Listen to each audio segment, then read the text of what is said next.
Hello, beautiful, wealthy women. As you know, I am always so inspired to bring you an amazing success story. And I'm always really motivated when the success story is around money, because as you know, many of you know, I am a money coach. And I do believe that having that strong foundation of everything related to money, whether it's mindset, strategies, systems, all of the things. It is so important. And my guest today, my expert guest, who is an amazing woman with what she helps others with, is going to talk to you today about what she does, how she does it, who she helps. And then we're going to, of course, get into all the fun success questions about how she went for her dreams so that you too can be inspired and know that you are not alone when you're building a dream. You have such a huge community of women that are here to support you, that are similar to you, that have gone through what you have gone through or are going through. And just, we all want to let you know to just keep to your dreams, keep making them happen, and then listen to these beautiful success story interviews as your inspiration and as your guiding light, because there's so much gold in these interviews, and especially today when it's related to money, because money is foundational and it allows us to not only help ourselves but to help so many others that matter to us, or causes that matter to us. So let's get this money subject started, and I'm going to pass the video over to Heather now. Heather, go ahead and introduce yourself. Tell us who you are, what you do, what your company is about, and all of the good things. Well, Tamara, thank you so much for this opportunity.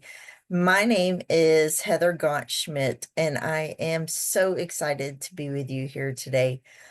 Talking about money is a passion, and it goes deeper than just money itself, but it goes deep into my roots. I am a biblical financial coach. So I base everything upon biblical principles and how that's applicable to our lives when we're being a steward of the money and the finances that God has given to us. So I'm excited to help others and coach others and let them see that making proactive financial decisions together and not fighting against your spouse and your partner realizes the dreams and the fulfillments that you want. Spending more time together, decreasing your stress, paying down your debt. I love the fact that 30 years in accounting has brought me to this point. I've done a lot of consulting with small business owners, and I'm ready to take that passion and reach out to families, which many of them are small business owners, usually speak with the mom, and she's at home or working from home, and she's feeling the financial stress. They say that 80% of women take care of the finances in the home. And so that's my audience. That's who I speak with. And I'm just excited to get them on this journey to decrease their stress and increase their joy. I love this so much. And can you share the name of your company? Maybe even spell it out so that people can find out more about you and the programs that you offer. Definitely. My company's name is Sensibility Financial Solutions. So, as you can see behind me, it's a cent sign. So it's CENTS, Ability Financial Solutions. But I'm found at sense4u.com. So it's CENTS, the number 4YOU.com. I love this. I think that this is such an important topic, and maybe we'll get into some of the limiting money mindset blocks that many women have. I mean, as a certified money mindset coach myself, and also experience with it, whether it was my own self or seeing my family or friends, there are certain themes that women may have that they don't realize it's a limiting belief because they grew up with it. And that's okay. There's nothing wrong with it. The first part of it is an awareness, right? Because if you're not aware, you can't change anything. And sometimes having these conversations, all of a sudden someone will be like, oh, wait a second, that's how I think, that's how I was raised. I didn't know I could think about it in a different way. And sometimes you don't even know you have a money block until something shows up to make you question it. And I maybe we'll talk a little bit about this because I'm very I love the biblical part of it because I have so much faith in God. My whole upbringing has been faith filled, and it will continue forever for me. And it was always this feeling that I just instinctively had about abundance and gratitude. And however, there are those money blocks. You grow up with parents sometimes, of course, they'll say, oh, money doesn't grow on trees, or uh the rich people are evil, or things that we sometimes think that money isn't godly, basically, that if we have money, that somehow we are too focused on the material world and we're not close enough to the spiritual world. And I think this is a very important conversation to have, because when you come through this mindset shift, you will realize that money, actual physical money abundance, is going to allow you to reach the beautiful potential that you are blessed to have in this life experience you are having. As well as, if you have the abundance, you have a beautiful heart that wants to give and help others. Sometimes you need a lot of money to be able to do that, so your intention to help is wonderful, but it takes money to help as well. So, Heather, can you speak on some of the themes that you see show up so often in the way it relates specifically to money and God, and where there's friction, and how can you share to help women that are listening right now to start to realize, oh wow, I don't need to think that way. Money's not evil. Money's not limited. Money, all the things.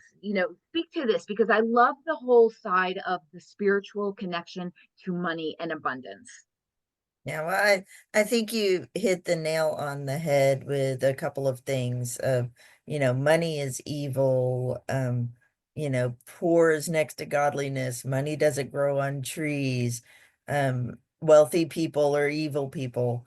Those are a lot of misconceptions that we were just passed down through generations or our environment, for sure. One way that I like to put it is that you can't be a blessing if you're not blessed. So you can't pour from an empty cup. And we need to refill our cup with God, with the Holy Spirit. He says, renew your mind daily. And if we're not renewing our mind, then we're continually filling it with, in a sense, dirty water. And if you're going to pour out dirty water, what are you going to get? You're going to get dirty water coming out. So, when you refill yourself, a lot of people will think, oh, I'm being selfish. I'm taking me time. I'm taking self time. Well, even a lot of um, Christian believers think that I can't be that selfish. The Bible teaches about loving others and giving to others. And it's like, you can't give if there's an empty wallet. You can't give if your time is completely filled with working 60, 70-hour weeks. You can't give to yourself. You can't give to your family. You can't give to, again, like you were saying, causes and volunteering. So even when I teach my financial lessons, I don't just hit on just the income, just the money, because we're also called to be stewards of our time. We're called to be stewards of things that we're given. So many times our children here in America have huge amounts of toys. And when they outgrow those toys, what happens to them? They just sit in the closet. How about donating them to the younger generation so that they will have something to play with? donating them to children of incarcerated parents, donating them to a child who lost everything in a fire, um, or a flood, hurricanes, things like that. They've lost everything, and to teach your child that legacy, which is another lesson that I go into. Our legacy is not just how much they're going to inherit, it's what we've taught them. It's passing on a good name. It's passing on the lessons that we've learned. And that's completely biblical because Jesus had told us the stories, and we'll read in the Old Testament of them building an altar of remembrance. And then as the newer generations pass by those altars, they should remember the promises that God gave our forefathers, in this sense, Abraham, Isaac, and Jacob, and said, I promised you this land. I promised you abundance. I promised you more than enough to care for you and the generations to come. And so that starts exactly like you said with our mindset. And I agree with you. Many, many times we don't even know that that block is there. It's really true. And money is an energy, and it's like a river. It has to flow or it stagnates, so hoarding it also is not what you want to do, because hoarding money, never spending it, is coming from a place of fear that it won't be replenished. And so there's a lot of things you might have missed. One of the most common blocks, and I can admit to myself even having this one, was I was able to generate income, bring it in, achieve things. But because I didn't grow up in a wealthy atmosphere, I had a single mom, grandma doing our best, and it was a beautiful experience. However, we were just having a simple getting by kind of life. And that was wonderful. I have no complaints about it. But it also made me not know how to hold money when I actually earned it, or a home that I bought, like assets. And so there's an uncomfortability because it's not familiar. And somehow it will go away from you, whether it's your own mistake or somehow someone shows up in your life and it gets taken from you. Somehow there's an energy disconnect. And you'll see this shows up so often with lottery winners, basically people that Mhm. maybe never had money in their entire life, all of a sudden hit a windfall of $1 million, and it doesn't take long for them to lose that money because it's uncomfortable. And so the point of this, and let me just finish. The point of this is there's so much that we may not even realize is going on in our minds about money. Oh, if I make too much, my friends will feel like I'm above them and I don't want to lose my family and friend connection. There's so much that goes on behind the scenes that we don't even know. And so I've always said it's very important to get a coach, no matter what the scenario is. Have more than one coaches in different parts of your life, because they can objectively see what is going on with you, because they have an outside perspective, and also they have the expert training, right? And so this is what I love, like the work that you're doing is you're able to see sometimes what your clients or others can't see for themselves. And then they have those epiphanies, right? Those transformations just come like boom, and then they're changed for the better for the rest of their life, and then they can pass that on to the generations and create a more positive, abundant mindset going forward, right? Yeah, and I think you hit the nail on the head with the word transformation, because I can teach and I can talk and I can coach all day, and it might change for a moment, and it's the timing of 95% of everything we do is subconscious. I've moved over 40 times in my young life, Mm, and as I move to a new place, I will have to use GPS just to get to the grocery store because I don't know where I'm going. And yeah. then all of a sudden, one day you just realize, oh, I didn't need my GPS today. Great analogy. I You love know, that. and Yeah. and the Bible has given us a GPS. You talked about money flowing, and he says, I will flow like rivers of living water. Hmm. And a river needs to be continuously flowing or it becomes stagnant. That's And right. then what does it attract? It attracts death and And bugs good. and, Yeah. negative things. Yeah. And, we want to be attractive to the world so that we can bring glory to God. Yeah. And we are not going to be attracting those people if we're living again, like you were saying, in that stalemate, in that familiar. And it is going to feel unfamiliar when you start making different choices. There's gonna be resistance, but you Hmm. have to lean into that resistance and Yeah. say, yes, I am deciding right now before a situation happens that I'm going to do something different. Yeah. And by doing that something different, we are creating that legacy to move Yes. forward. And Before we get into the success questions, like one of the things that you said before about children who have old toys and rather than just, have them stagnating, so to speak, like a mhm, river that isn't flowing in their closet, let the river flow, let them give those toys away to the next person that would be just so joyful.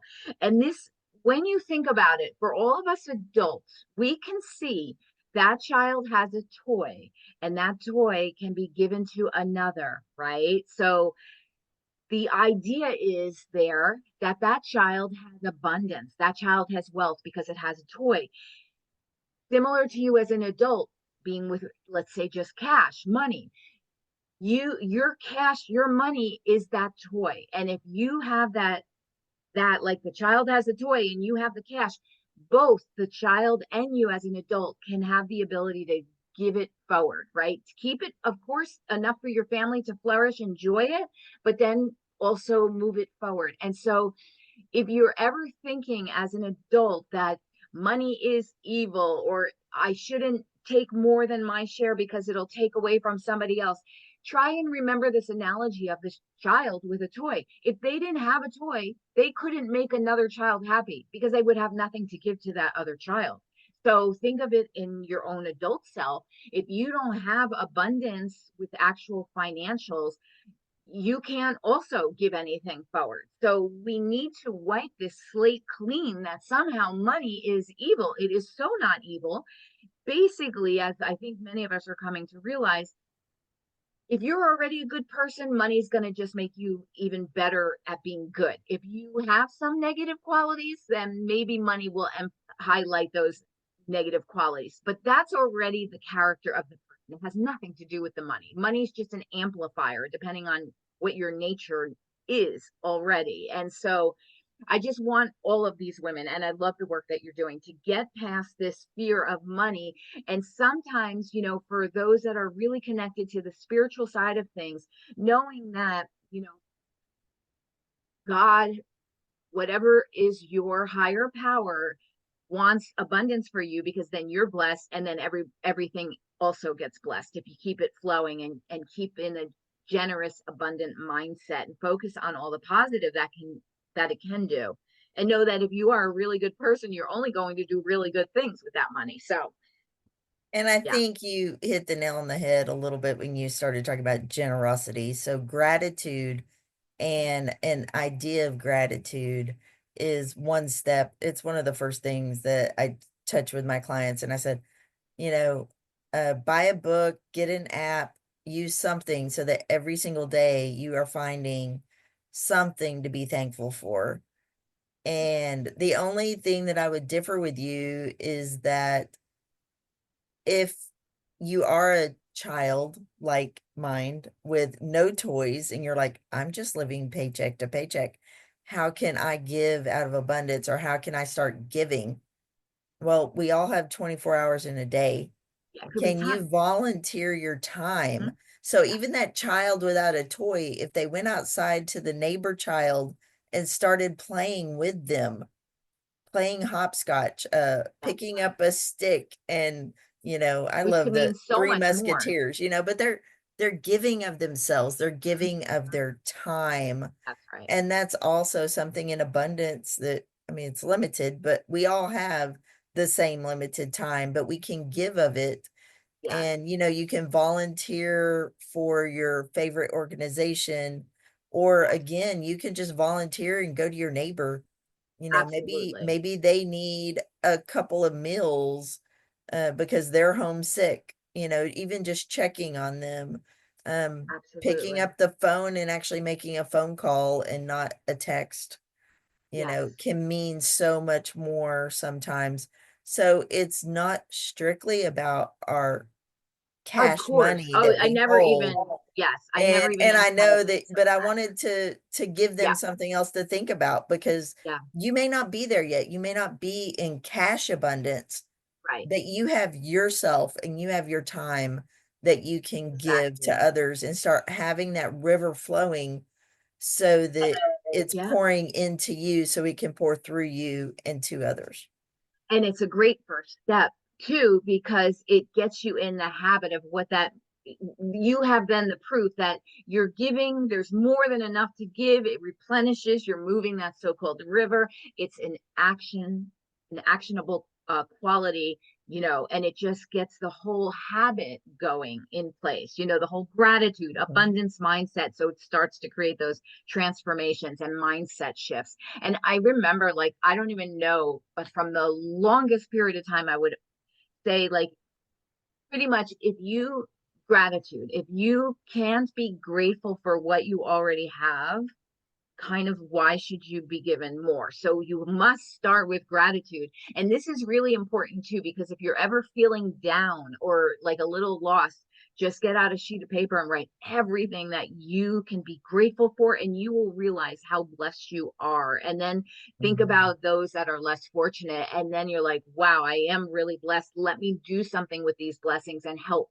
another, like you said, whether it's time, volunteering, actual cash, actual toys, whatever it might be, because this basically what we're talking about is a major shift in an abundance mindset. And everything changes when you give yourself that freedom to um, let that in, and become embody abundance and walk as abundant, because you are, everybody is, we just have to focus on it. So, okay, I love it so far. So we're going to get into the success questions, and then you can tell us a bit about your journey creating your dream business and all of the things that went with that. So, my first question I always like to ask is, if you could only choose one answer, what is the number one way that building your business has enriched your life, and why would you encourage other women to also go and build their dream business? One answer. Wow. Because when you start fulfilling your God-given dream, it begins to overflow in every area of your life. And when you're living within the purpose that you were born to do, the Lord talks that I prepared you in your mother's womb, and I gave you a hope and a purpose before you were born. I teach a lesson based on the life of Joseph. And Joseph's journey did start off easy, and it was extremely difficult. And none of his family accepted him, none of his family liked him. They end up selling him into slavery. Fast forward a whole lot. He becomes the basically vice president of Egypt, in charge of preparing for disasters. Disaster comes, and who does everyone go to? And even though I've learned this throughout my entire childhood, being a preacher's kid, you hear the story and you're like, yay, Joseph won. You know, I always thought that people came to him and it was given freely. He didn't give it for free. He sold it. So there's number one. Hmm. God has given you the idea of a business so that you can be a blessing to others, but you don't do it for free. You bring in that income so that you can build your wealth, not to hoard it and store it, but to have it flowing and continuously coming out of you. to be a blessing to others. So my journey started when my sisters would ask me for money and borrow it as a teenager because I'm the baby, but I had money. And they're like, how do you keep all this money? Well, at the point I was hoarding it. Um, but overcoming that scarcity mindset and saying, all right, Lord, this is your money. You've given it to me to steward, to look after, to manage. And how can I manage that so that it is being a blessing and that it is helping others? And that means using the skills and knowledge and experiences. Again, I've been in accounting for over 30 years, and that's my background with a master's degree. And I've loved the idea of being able to consult, but working for CPA and businesses, I wasn't allowed to use my foundation of biblical principles. Right. So I took that passion and the knowledge and experience of consulting and said, I'm going to help you based on what I've gained and what I know and what is so deep within my spirit, soul, and body that when you follow biblical principles, whether you call yourself a Christian or not, it's the law of sowing and reaping. You're going to get back what you sow, and it's going to be returned in you full fold, you know. And so my favorite verse is John 10:10. The thief comes to steal, kill, and destroy, but I've come to give you life more abundantly, exceedingly overflowing. And I just hold on to that. When I get scared again or I fall back into an old mindset starts popping up, it's like, no, I'm going to renew my mind and say, Mhm. this is where I'm headed. This is where I want to go. My legacy that I want to leave with sensibility is to train other coaches so that they can continue on with the company and it keeps going after me. I mean, that's a huge legacy. I love And that. and That's just fantastic. so that's my heart behind my Yeah. company and my passion. You said a really important thing there because, you had your big corporate job, which is cushy. There's plenty of women out there that are in a similar position, yet they feel this tug of a dream business that they want to really fulfill themselves completely, not just a portion of themselves. And there's that tug. When you made that decision, I'm sure it took some courage to do that. Can you give some words of wisdom to women that are right in that like middle ground right now where they want to break free, but they're just hesitating? Some sort of, encouragement for them.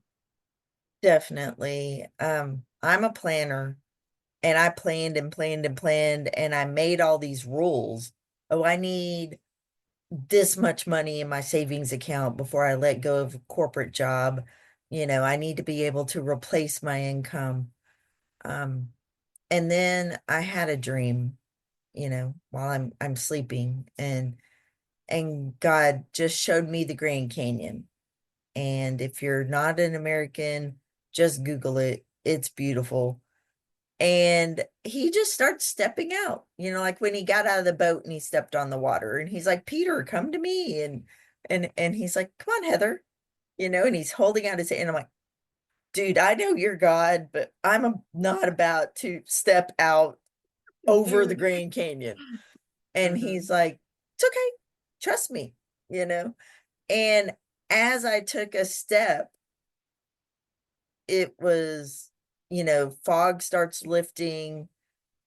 There was solid ground to step on. And then, like, my dream sort of shifted to those video games where you're like, where do I step next? And the next Yeah, step yeah, yeah. lights up, and Mm-hmm. the next step lights up. And he, all of a sudden, now he's still a hand away from me. And it's like, wait. And he's like, well, I'm moving forward. You need to come towards me and you need to keep your eyes on me and not look down because it was still transparent. I'm still standing Mm-hmm. over the Grand Canyon, but he said, I will show you the next step to go. And so it's taking that leap of faith. At some point, you just have to say, I trust you, God, you know? And we don't want to leap out with unbelief. We don't want to leap out with no plan whatsoever, no GPS. But once he's given that to you and you feel the tug, you feel that calling, it's time to just do it. Yes, yes. It's time to And just so, take the step. right. And would you say that sometimes the fears that we have before doing it, once we do it, are like no big deal? And we're like, why do we make such a big deal out of being so afraid or worried? Or it just sort of falls into place, doesn't it? Yeah, and it really goes back to that faith element. Do I consider money to be my provider, or is Jehovah Jireh my provider? You know, is Mm. he going to look after me? And I've seen him time and time again since I've taken that leap, and the connections were going faster and faster and faster, and he exponentially gets me to the point where he wanted me, maybe even 5-10 years ago, but I hesitated to take that step forward. And so just think about it. It's like, do you want to stay stuck where you are? Do you want to stay in that stagnant water, or do you want to move? The river is moving, and you can stand where you are, but is that really where you want to stay? Wow, that was powerful. That was really beautiful. And I love that. I think that anyone listening to that is going to really feel it in their soul. And I have this question about how do you deal with fear and doubt. I think we covered that. But what I did want to ask you, in line with what you were just talking about, so you are very God centered. You grew up with it. This is a natural experience for you to have a dream like that. You're open for it. It finds you and you get it, right? Someone else, maybe they don't have that full soulful side of themselves developed, but they're interested. They want to kind of touch in. They want to get a sense of what is my direction? What should I be doing? Like asking for a sign, an answer. So do you have any suggestions for those of faith and maybe not of, the faith that we're speaking about, that what what can they do to kind of connect with their inner selves for the guiding light that you were so uh, blessed to have and trust and follow? Um, what's your thoughts on that one? Well, I know that there are quizzes, apps, things that you can say, what am I drawn to do? What comes naturally?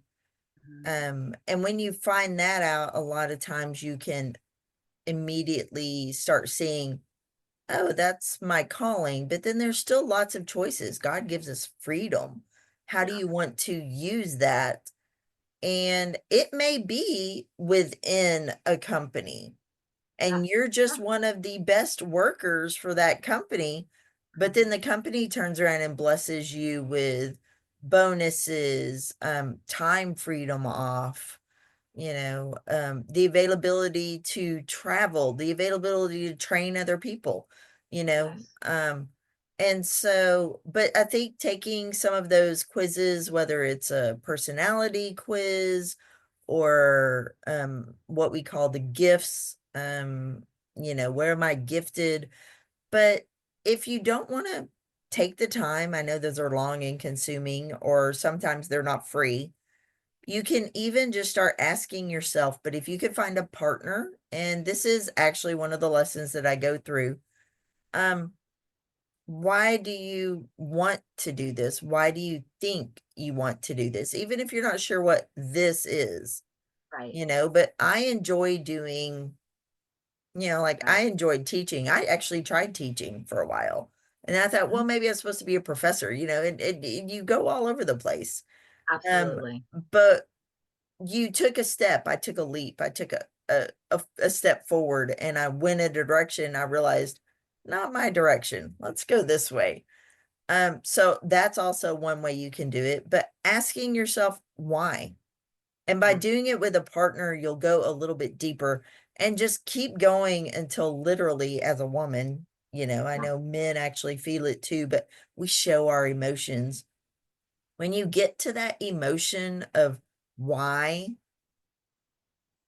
then you found your calling. Then you yeah, found your yes, purpose and yes. where you're going. And again, that is something that I touch on, because when people come to me and they have a financial goal, they may not actually really know what that goal is. I want to pay down my debts. Oh, I want to pay the house off. Oh, I want to save up for a family vacation. Well, let's go a little bit deeper. Why do you want that? Yeah. Mhm. So That's you can start with a goal, you can start with an idea, and then ask yourself. But if you've got that coach or a person you can speak with, because we will only push ourselves up to the resistance. And then we're like, okay, that's far enough. I don't want to go any further. But you need to press beyond the resistance. You need to press beyond the fear and overcome it, or it will be that brick wall that just blocks you in. Yeah, and then this goes back to the whole dream of the Grand Canyon, have trust, take the leap, and the next steps will appear. And also, from experience, I think most of us can say that the things that we feared so much, once we finally did them, they weren't the big bad wolf under the bed that we thought they were going to be. So let's try and not give so much power to fear Mhm. and instead put it on faith, because that's going to be the more enjoyable way to live the life.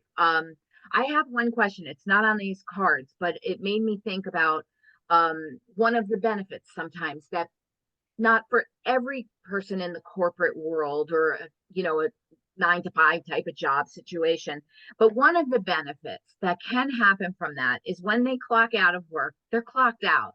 And quite often with us entrepreneurs and, independent business owners, well, we love our business so much that our brain just keeps going and we're motivated, and that actually is a blessing. However, sometimes I it feels sometimes very difficult to just shut it down completely. And maybe we shouldn't, because ideas are sparked and that's how new ideas grow, but sometimes it can feel like intruding where we can't just clock out when it's our own business. Never asked this question before, so I don't know what to expect as far as an answer goes. But do you have any kind of thoughts or ideas for how maybe we can keep the office in the office and know that we'll get back to our work the next morning and we can pick it up where we left it off, and now we should shut our laptop off and get into the rest of our life experience without always circling with our business ideas. And again, this is a blessing because it's usually passion related, but however, sometimes it would be nice to just take a breath and not think about the business. Thoughts on that one? And that's the important thing, that breath, breathing Mm. in life and breathing out the excess, breathing out the negative, breathing out the fears, breathing in the trust in the Holy Spirit. And we call that a Sabbath. We call that a Mm. Selah. It's taking a break. In music, you'll hear a term, a break or a Selah, which means to stop and take a breath. Um, God even showed us through his experience. If you follow his creation story, it's 6 days, and on the seventh day, he Rest. rested.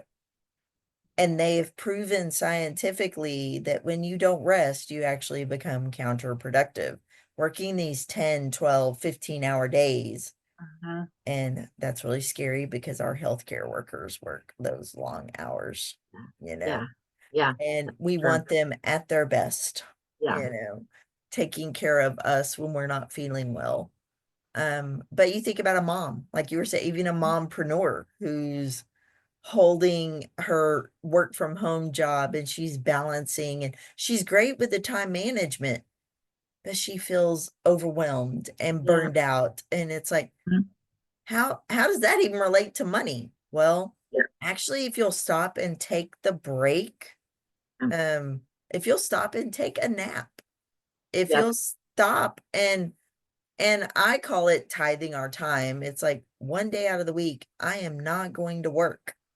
I'm Yes, going to give that time back to the Lord. I'm going to give that time to my family. yep, I'm going to prioritize work will be there tomorrow.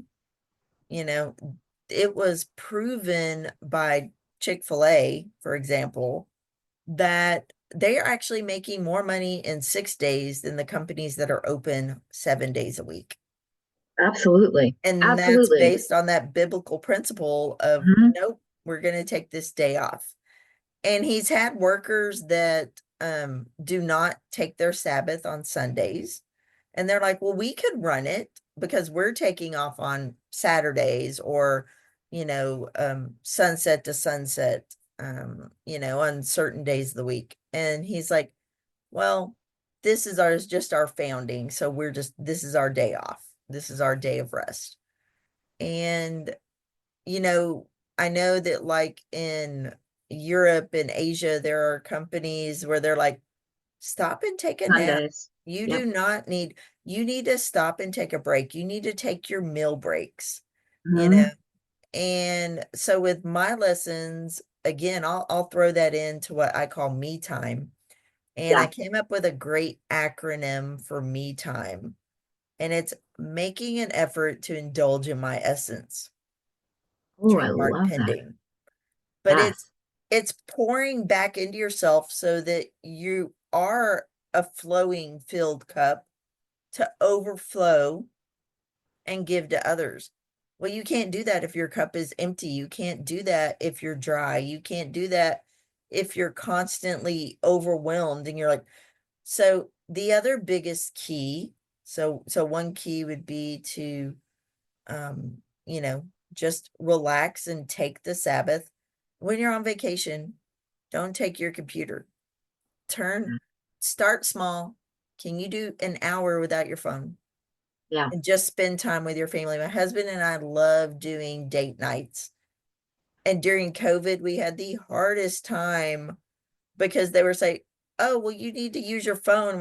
We didn't bring our phones. It's date night. We have a conversation face to face. Wow, that's great. And then taking the time to identify, this is where I'm going to take my breaks, and Mhm. saying no. That was key point 2 that I was trying to remember. Saying no.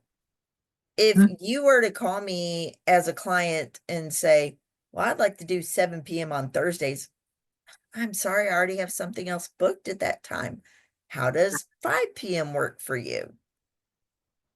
They don't have to know that 7 p.m. on Thursdays is your child's soccer game, or Exactly. it's, your bubble bath time. It's you have scheduled that time. And by saying no to one thing, you're saying yes to another. So what do That's you want to say correct. yes to?